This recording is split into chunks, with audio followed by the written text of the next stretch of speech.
Hello everyone. तो आज हम बनाने जा रहे हैं सत्तू के पराठे और वो भी चोखे के साथ में। और लिट्टी चोखा जो है वो बहुत अच्छा लगता है और ये बिहार की ऑथेंटिक डिश है। लेकिन आज हम लिट्टी की जगह सत्तू के पराठे बनाएंगे। तो सबसे पहले हम बनाएंगे चोखा। चोखा बनाने के लिए यहाँ मैंने 2 बैंगन, 2 टमाटर और 2 हरी मिर्ची ली है। इन्हें अच्छी तरह से वॉश कर लिया था। वॉश करने के बाद में मैंने इनके ऊपर तेल लगा दिया था, सरसों का तेल लगाया है। अच्छी तरह से इन्हें सरसों के तेल से कोट कर लेंगे। इससे क्या होगा कि जो चोखा है उसे हम भुनकर बनाएंगे। तो यहाँ इन्हें इन पर ऑयल लगाने से भुनने के बाद में इनकी जो स्किन है ना वो बहुत जल्दी अच्छी तरीके से निकल जाती है। अब यहाँ जो बैंगन थे उनको मैंने इस तरह से दोनों बैंगनों में लंबे लंबे कट लगा दिए थे। कट लगाने के बाद में मैंने 6 लहसुन की कलियां ली थी और कलियों को, लहसुन की कलियों को हम इन बैंगन के अंदर इस तरह से डाल देंगे, जिससे कि क्या होगा, जब हम बैंगन को भुनेंगे ना तो जो लहसुन है वो भी साथ में अच्छी तरह से भुन जाएंगे। तो आप इन्हें अलग से भी सेक सकते हैं या फिर जैसे इस तरह से करेंगे ना तो जो लहसुन है छोटी छोटी कलियां होती है तो वो इधर उधर गिरेंगे नहीं और बैंगन के साथ में अच्छी तरह से भुन जाएगा। बैंगन बहुत जल्दी पक जाते हैं।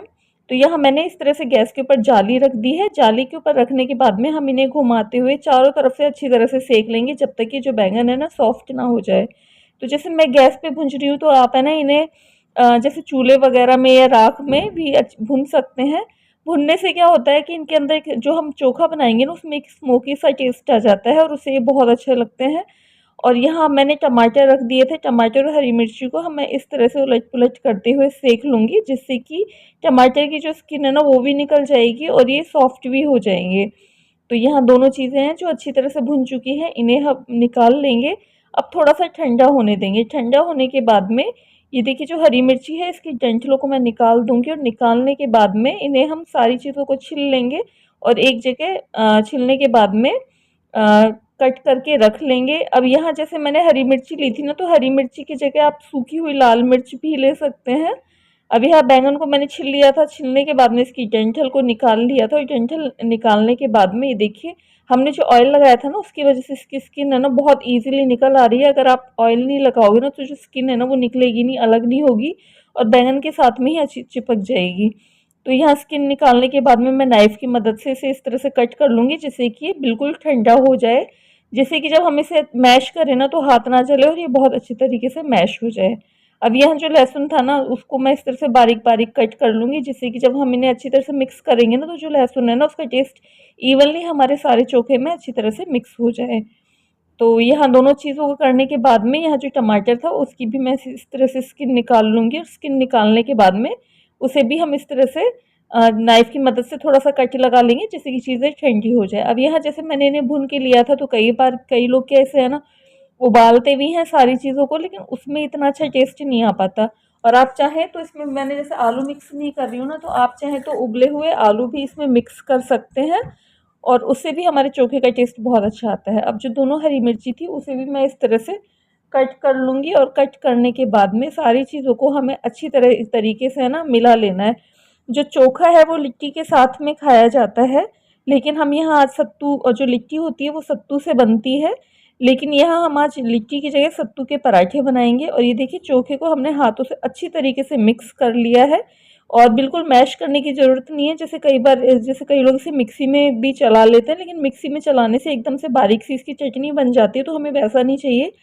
चोखा होता है जो अनइवनली मिक्स हुआ होता है, तो बस हमें इसे हाथों से कर लेना है। अब हम इसमें ड्राई मसाले डालेंगे, जिसमें मैंने लाल मिर्च पाउडर डाला है, थोड़ा सा गरम मसाला डाला था, धनिया पाउडर डाला था, हींग डाली थी, एक प्याज कट करके डाला था, 1 चम्मच सरसों का कच्चा तेल डाला था और अचार का मसाला और आधा नींबू का रस डाला था।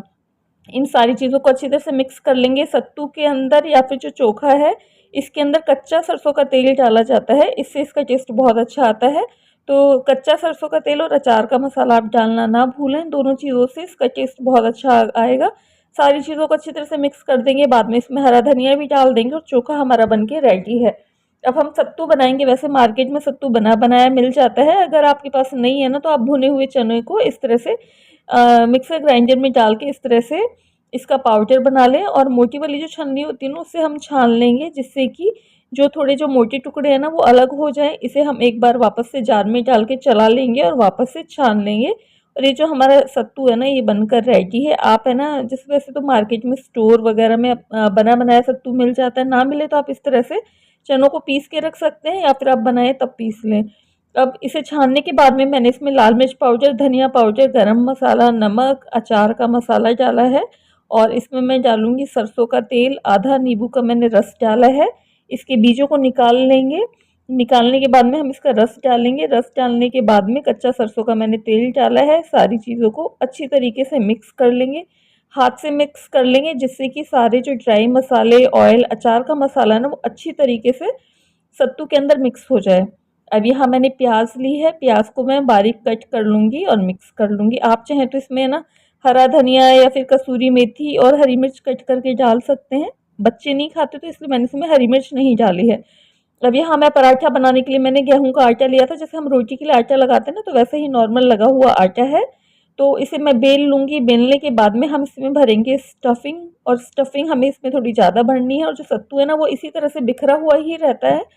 और अगर आपको थोड़ा सा इसे गीला करना है तो इसे सरसों का तेल और थोड़ा अचार का मसाला आप इसमें ज़्यादा डालें, थोड़े से पानी के छींटे भी डाल सकते हैं जिससे कि जो सत्तू है ना वो थोड़ा सा बंधा हुआ हो जाए, लेकिन ये इसे इसी तरह से सूखा ही रहता है। स्टफिंग भरने के बाद में हम इसे पैक कर लेंगे जैसे हम नॉर्मल पराठे को पैक करते हैं। और मैं फोक की मदद से इसे कट हल्का हल्का से इसमें छेद कर लेती हूँ, फोक या फिर नाइफ की मदद से। और फ्रेंड्स ये बहुत अच्छी ट्रिक है, अगर आप जब भी कोई पराठा बनाते हो ना, गोभी का, आलू का, पनीर का या किसी भी चीज़ की आप स्टफिंग भर के जब भी पराठा बनाते हो ना, तो कई बार क्या होता है हम उसे बेलते हैं ना, तो बेलते वक्त इस तरह से इसे बेलन चलाते हैं ना तो फट जाता है और मसाला बाहर आ जाता है।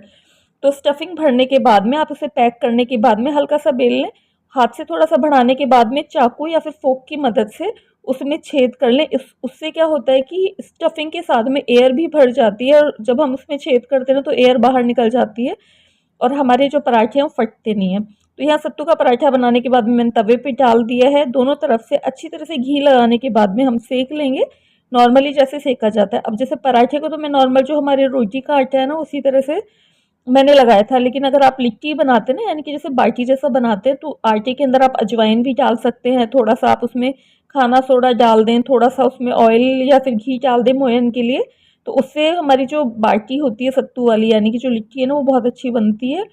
और इसे कई तरीके से बनाया जाता है, बाटी के जैसे सेक के ओवन में भी बनाया जाता है या फिर ऑयल के अंदर फ्राई करके भी बनाया जाता है, जिस तरह से हम कचौड़ियाँ बनाते हैं। तो यहाँ हमारे जो पराठे थे दोनों बन के रेडी हैं सत्तू वाले, और ये बहुत टेस्टी लगते हैं। तो आप इसे किसी भी अचार, प्याज के साथ में और चोखे के साथ सर्व कीजिए, बहुत टेस्टी लगते हैं। आप इन्हें सफ़र में भी बना सकते हो, तो आप भी इसे ज़रूर ट्राई कीजिएगा। रेसिपी पसंद आई हो तो लाइक कीजिएगा, फ्रेंड्स और फैमिली के साथ में शेयर कीजिएगा, मेरे चैनल को सब्सक्राइब कीजिएगा।